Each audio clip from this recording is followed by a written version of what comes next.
intro. Things have been pretty crazy for you lately. Hope all is well. Well, welcome to Tech Tac Toe. We're coming to you live from Team Room 25. I'm Nikhil Gola. And I'm Josh Byrne. We're your co-hosts for this exciting journey through the tech space. We'd also like to welcome our two Tech Tac Toe interns that are first years at Fuqua, Olivia Henshaw and David Bennick. Olivia, how's fall semester been?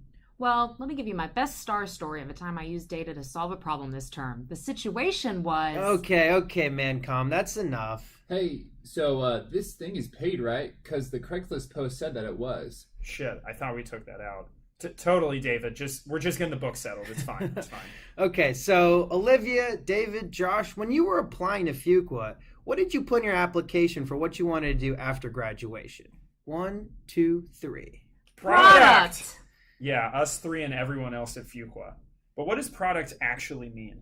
Today we want to unpack the different roles and day-to-day of someone who works in product. You could be a technical product manager, a non-technical PM, a product marketing manager, or work in product strategy. And if you haven't cut your hair in the past few weeks like me, even being a hair product manager. Shout out to Pedro Williams. $3 off for Duke students on Monday and Tuesday. Pedro, give us that sponsorship. Apparently we got interns to pay. Today we're going to start by talking to a software engineer who works daily with product managers to understand what it takes to be a great PM. Next, we'll chat with a director of product management to understand from someone who's risen in the ranks in tech, just to know what the career trajectory in product looks like. And finally, we've convinced some second years to hang out with us and talk about their summer internships in product strategy, product management, and product marketing. But seriously, this MBA is expensive. We're getting paid right. I am on Venmo. Hit it, Yeezy!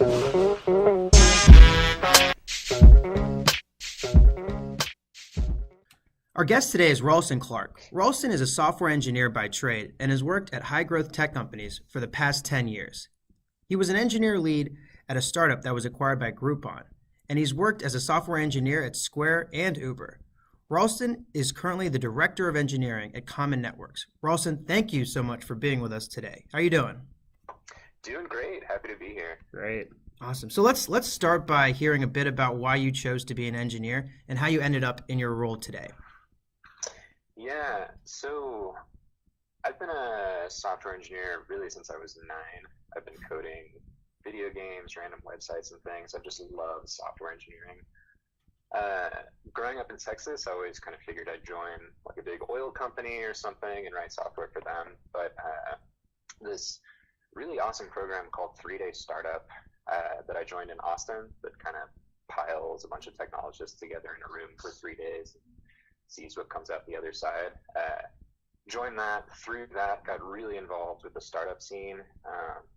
And like you mentioned, joined Loku. We got acquired by Groupon in 2013. And since then, I've been part of a bunch of pro stage companies and now doing another startup. Highly recommend going the startup route. This is your first time in tech. Yep. Shameless plug to all the listeners out there. Live in the startup life. The episode's out there. Episode two. So yeah, Ralston, would love to hear what a typical day is like in your role. Yeah, so as director of engineering at Common, by far the biggest impacts thing I can do is build out the rest of the team. So I spend most of my time pitching candidates, engineers mostly, but also some product managers on joining Common, helping us, bring better internet to people in the suburbs. If I'm not doing team building, it's a lot of just heads down coding. Part of the beauty of startup work is there's not a lot of meetings, not a lot of bureaucracy, so you just get to be heads down and execute most of the time. Great. So if you think back to your interactions, maybe not in your current role, or in your past at Square or Uber, what are your typical interactions like with product managers or even product marketing managers? Yeah, so I have not worked with a ton of PMMs. Mm-hmm. We had a handful at Uber that I sat alongside with, and it was mostly bouncing ideas back and forth, but nothing formal. I've worked with a lot of excellent product managers, though. And the interaction ranged a lot between strategy. On Uber, I worked on the Uber pool team, and pool was a very strategically important product. So we were trying to figure out different ways we could make pool work in cities where we didn't have as much density. So think like dynamic bus routes or something like that. And so worked with product a lot on how we could strategically bring these products to market. And then I've also worked a lot kind of just on day-to-day execution with product managers. Some of the best PMs that I've worked with were just really good at getting something shipped almost through sheer force of will.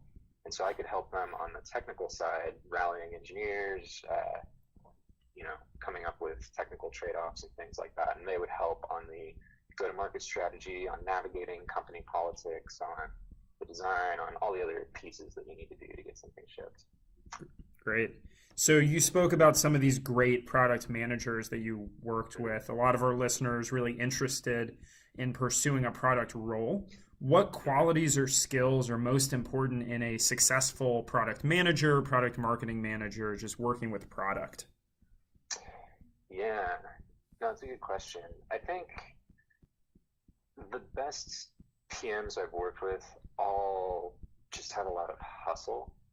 I think it's not a coincidence that my favorite product managers have all been former startup founders.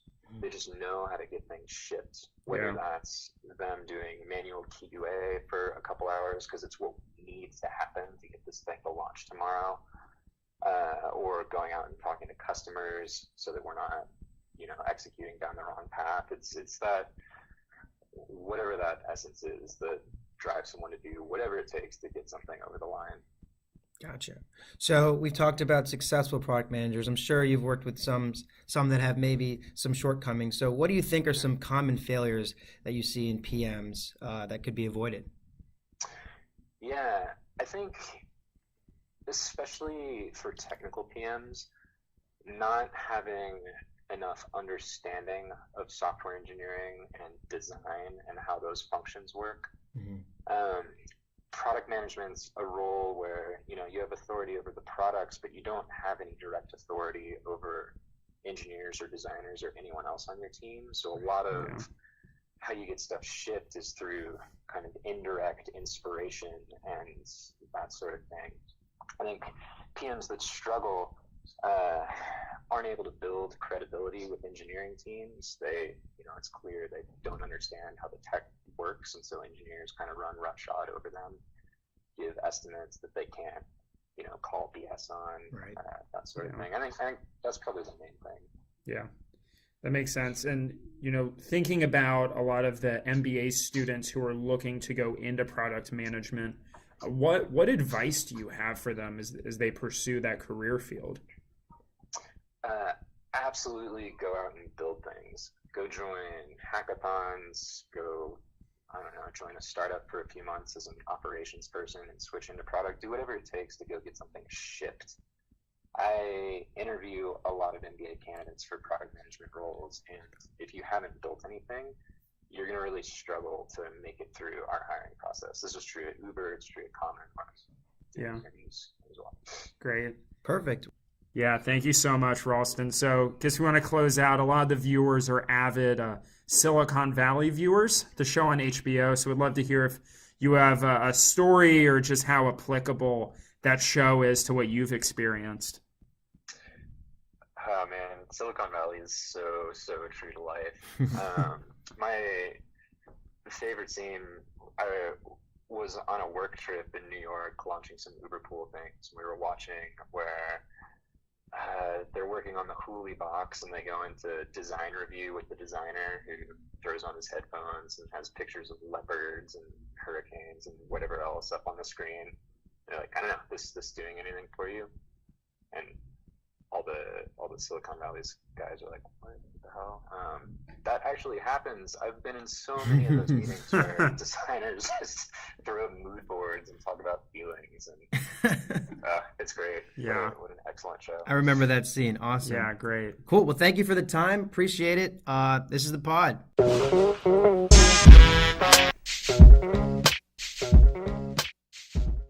Very lucky to have our next guest with us today. Jacob Stark is a 2013 Fuqua grad and has been at SAP for the last 4 years, where he is the Director of Product Management. Prior to SAP, Jacob built his product management skill set at the Church of Jesus Christ of Latter-day Saints, where he worked in a variety of PM roles for over 6 years. Jacob, thank you for being on Tech Tac Toe. Hey, thanks so much for having me. All right, so let's start by digging into your background. Can you tell us a little bit more about your professional background and how you ended up in your current role? Yeah, sure. So I actually went through a non-traditional route, which was at my undergraduate institution. I studied animation. So I did art. I was 2D, 3D animation. And closing in on graduation, I just thought to myself, is this what I want to do? Do I want to just be working in front of a monitor all day long? And I decided, no, I want to do something a little bit more interesting. And luckily, I saw a job posting for product management, an internship in it, and applied that way. And that's how I got started with product management. That's a great lead into the next question. So why did you decide to build your career in product management, kind of looking back on it? For me, much of it came from the ability to still be really creative, to be close to the actual development or building process, but to have more of a strategic role where you could be, taking the voice of what people were asking for, shaping it into something, making it, from matter unorganized, and turning it into something that was, an actual product. So for me, that was like an absolutely perfect fit for what I always wanted to do.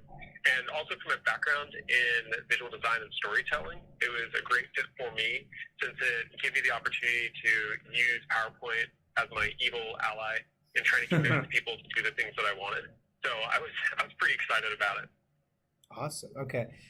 So a lot of the MBA students, they're excited to get their first role in tech as a product manager, but we're hoping you could shed some light into what the career path looks like for a PM years out of MBA. Sure. So it really depends on where you're at. So within product management, there's usually two types of product management. There's inbound and outbound product management. Your inbound product managers are those who are writing requirements, really detailed scope documents, and technically describing out for development what's going to be built. Your outbound product managers are people who are communicating the visions, roadmap, the strategy, and collecting that feedback and bringing it to the inbound counterpart in order to build things together. So it really depends on which track you're on. I was really lucky that I ended up at a company that shared tracks where you could do inbound, outbound, and then transition to another company where, again, it was fairly inbound, outbound for what I was able to do. So your normal progress, though, as you're starting up with that, let me back up a little bit. First off, when they're hiring people, they're usually looking for people with like a technical background. Many of our product managers previously were developers. That makes it where you at least can communicate the technical aspect. Because we find a lot of times people might be natural communicators, but if they can't understand or communicate the technical part, they're not going to succeed. So what we usually are looking for are people who are dynamic speakers, but also, communicators, but also people who are very technical and can synthesize very complex ideas.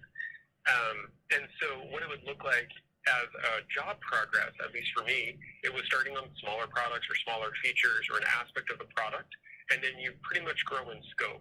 So you grow in terms of the capacity of what you're covering or the complexity of the problem that you're trying to solve. Very interesting. So with this career trajectory, how have you seen your responsibilities change when you first started in a product role to the current role that you're in now? Yeah, so when I first started off, I was in charge of a small component of our internal corporate intranet. And then that grew to where I was over the entire intranet.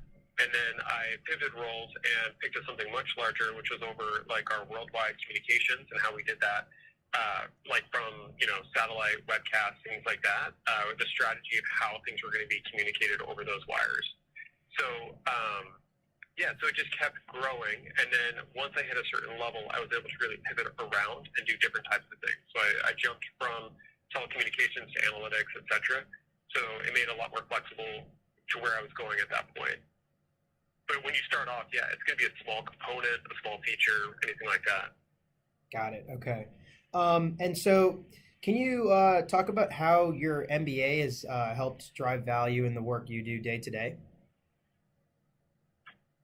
Yeah, so when I first was a product manager, there were a lot of business type decisions that were going on around me, and someone invariably, and forgive them if they're listening to this, forgive me if they're listening to this, but they would say something like, when I was getting my MBA, and the entire time I just kept feeling like, what a crappy answer. Like, how come you're able to make the decision just because you have an MBA, or why does that give you some stamp of authority? And at the same time, I felt like, honestly, I felt a little insecure because my background was in art, 2D, 3D animation. I didn't have that business background. I didn't know all of the lingo and the way to really communicate these things.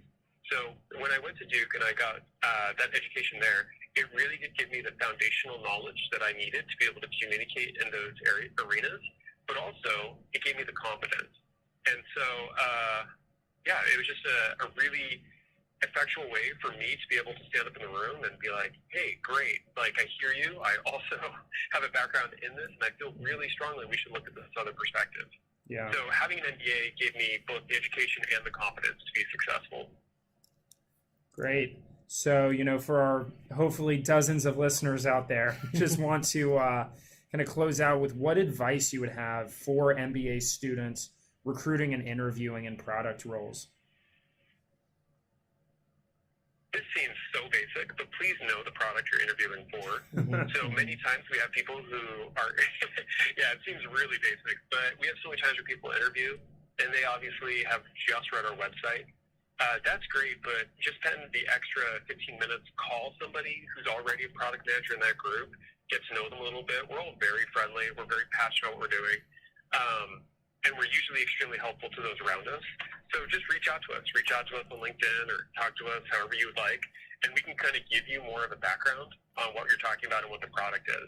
And that's the other thing is product management is very nebulous. Product management is also very different, therefore, at each company. So it's great when people interview and they have they're talking about product management with me, but they're talking about a very specific version that maybe we don't even do, right? So it's like they might be telling about like supply chain logistics or something, and that is a form of product management. And I'm sitting here thinking, wow, this is great. This person sounds like a great applicant for a different role. So just make sure that you are aware of the type of product management that we're talking about on our side of the fence, and that'll greatly accelerate you in being successful. We're looking for people who are passionate. We're looking for clear communicators. And as long as you have like a basic understanding of our product, you're going to be head and shoulders above so many other people that we speak to on a regular basis. Fabulous. Well, Jacob, thank you so much for sharing your insight. You have a very interesting path to your current role. Thanks for the time. Yeah, I really appreciate it.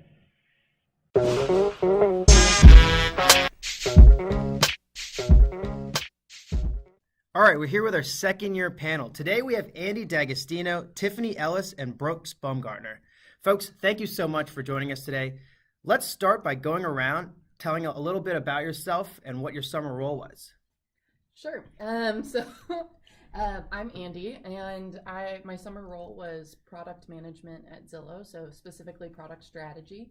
And my background before Fuqua was as a strategy consultant for an information and analytics company called Newstar. Yeah, I'm Brooks, and prior to Fuqua, I was in an education nonprofit, and then this summer I was a product manager at Amazon.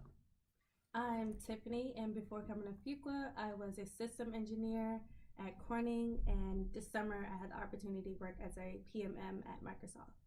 Great. Thank you all. So, besides being a first year at a business school, which means you have to look into product roles, what made you particularly interested in a tech product role?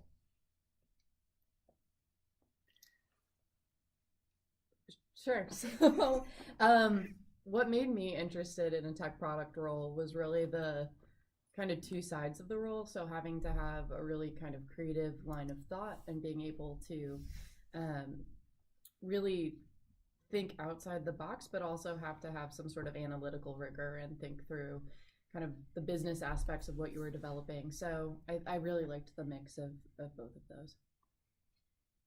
Yeah. One thing I'd add was I was coming in wanting to have kind of a general management experience. And so I loved that the PM role was like the general manager of a product, and then you were able to work cross-functionally with a bunch of different departments. Yeah, feeding off of Brooks, I really enjoy actually seeing how the product touches the customer and what the impact looks like in the long term.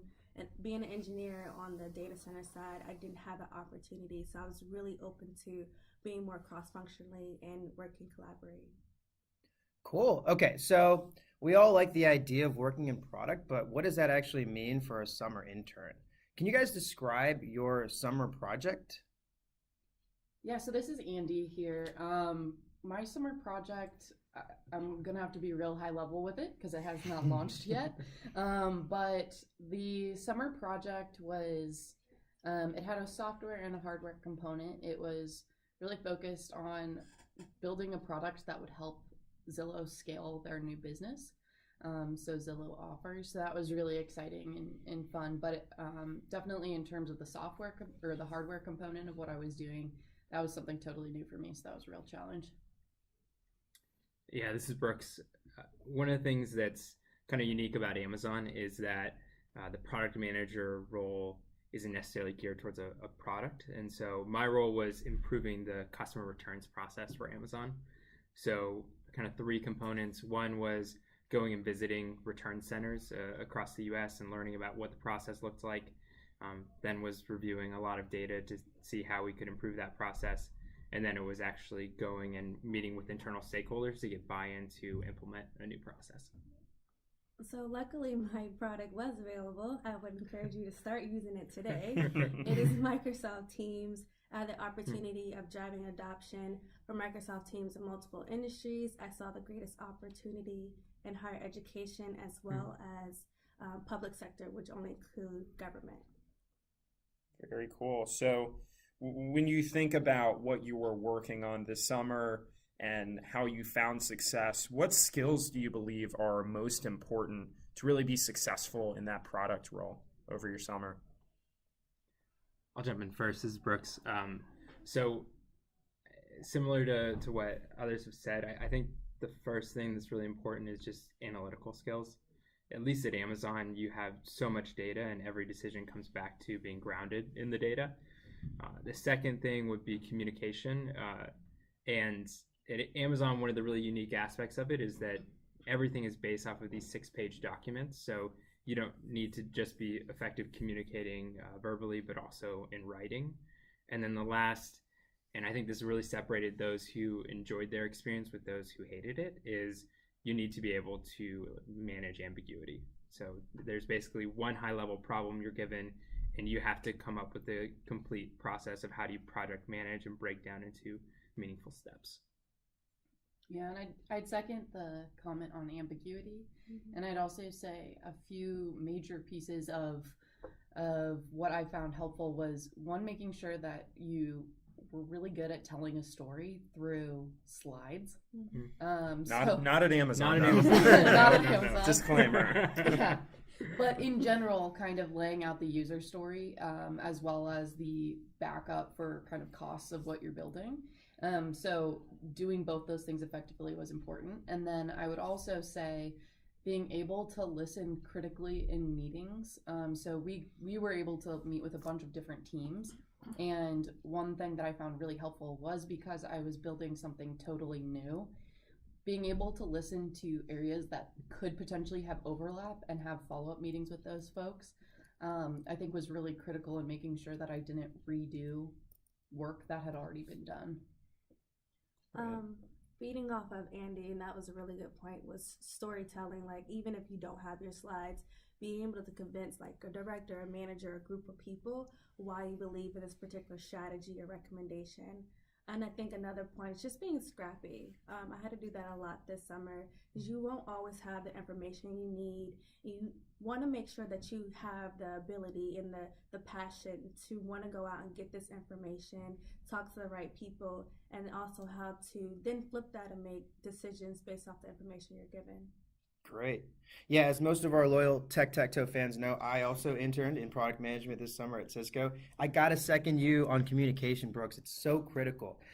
During my internship, I was working with engineers, sales, designers of product, and to be able to talk to each different group and know what they needed to be successful and what they wanted in their role was critical. And the next thing I would think about as a really important skill is prioritization. So I was working on building a new product feature, but we needed to know what really needed to be built in the first phase and what was critical. And you have to bring data to support that so you can tell people this, in fact, is really what needs to be built first, and we can phase the next few things as the product continues to grow and evolve. So what advice do you have for first years recruiting for product roles? Sure. So this is Andi here. I'd say I have a few pieces of advice. One thing that I would really emphasize is understanding what product means at a given company and understanding if that's the role you actually want. It is specific, but I think leave yourself open to looking at the role and knowing if those are the skills you want to grow or if that's a career that fits you, and try not to feel the pressure of it being kind of the hot thing right now. And then also I would say maybe take the pressure off of being at a tech company. Many companies have tech inherent in their business. So if there's a certain skill set that you don't have and you're maybe coming from outside of tech, think about another company maybe that's looking to hire a role that's going to be pretty integrated into some sort of technology, and that could be a great stepping stone towards getting to a tech company if that really is your goal. My advice, this is Tiffany, my advice is just knowing the difference between a PM role and a PMM role. And they're kind of similar, at least both of them are very customer focused, but as a PM, you deal with more of the roadmap and what new features should be included based on consumer behavior. But PMM, you're more so focused on what is the correct messaging to let the customer know exactly that we have this product and it's going to really meet those needs. And that looks different at most companies. So just doing that research before and knowing exactly which roles fit best for you. Yeah, and then what I'll say, and this is maybe more general advice to recruiting, is that I think we often underestimate the value there is in being very clear with what your story is. And for me as an applicant, I was changing careers, moving to an entirely different role and function, and having a very clear way that I could articulate, this is why I'm interested in this, and this is actually why it makes sense based on my background, is really important. And then the last thing I'll say is that one of the things that I feel like is huge is that once you actually get an interview, it's a level playing field, and at that point it's all about what preparation you're doing. So for me at Amazon, I had 10 to 20 pages of notes just about the company to understand it, and then it was all just about practicing and doing mock interviews so that when you get into the interview, you have had that question before and you're comfortable and you feel prepared to do well. Great. So all those Tech-Tac-Toe listeners out there, you've gone through 30 to 40 minutes of a tech product podcast. So we're going to end on a kind of funnier note. Want to hear from the panel. Any fun or crazy things that happened during your interview process? Yeah, I'll jump in first. This is Brooks. So my final round at Microsoft, I had gone through 3 rounds of interviews, got to the final one, and my interviewer was reading through my resume, and he saw in the additional information section that I listed Spanish fluency. And so he said, "Oh, I see you're fluent in Spanish. We're going to do the rest of this interview in Spanish." And so I had about a 25-minute conversation in Spanish. And fortunately, I lived in a Spanish-speaking country and felt comfortable doing it. But that's just one word of advice, so that if you're going to list something on your resume, make sure you can actually back it up. Was he like a Bing Translate product manager? Like, what was he was actually trilingual. He was crazy. Dang, he was wow. from Canada, Spanish, French, English. It was amazing. Yeah, this is Andi. So my last interview was with VP on the team that I was going to be working on, and his last question to me was, "Is there anything else I should know about you?" And for some reason, it really caught me off guard, and so I kind of panicked and said, "Well, is there anything you don't know about me?" And so he just started laughing, and that was the end of the interview. For me, I would say a tip if you're ever recruiting with Microsoft is just be careful what you put in additional information, because they actually do read that. So I had put down that I'm into Pinterest, And the rest of my interview was focused on the Pinterest app. And I was not expecting the manager to actually know anything about the app, but he talks about how I use it and whether or not he can continue to find like different crafts for him and his family. So that was actually very interesting. Love it. Awesome, guys. Thank you so much for taking time out today for the podcast. Appreciate all the insight, and have a great rest of your day. Thank you, guys. Yeah, thank you. Thank you.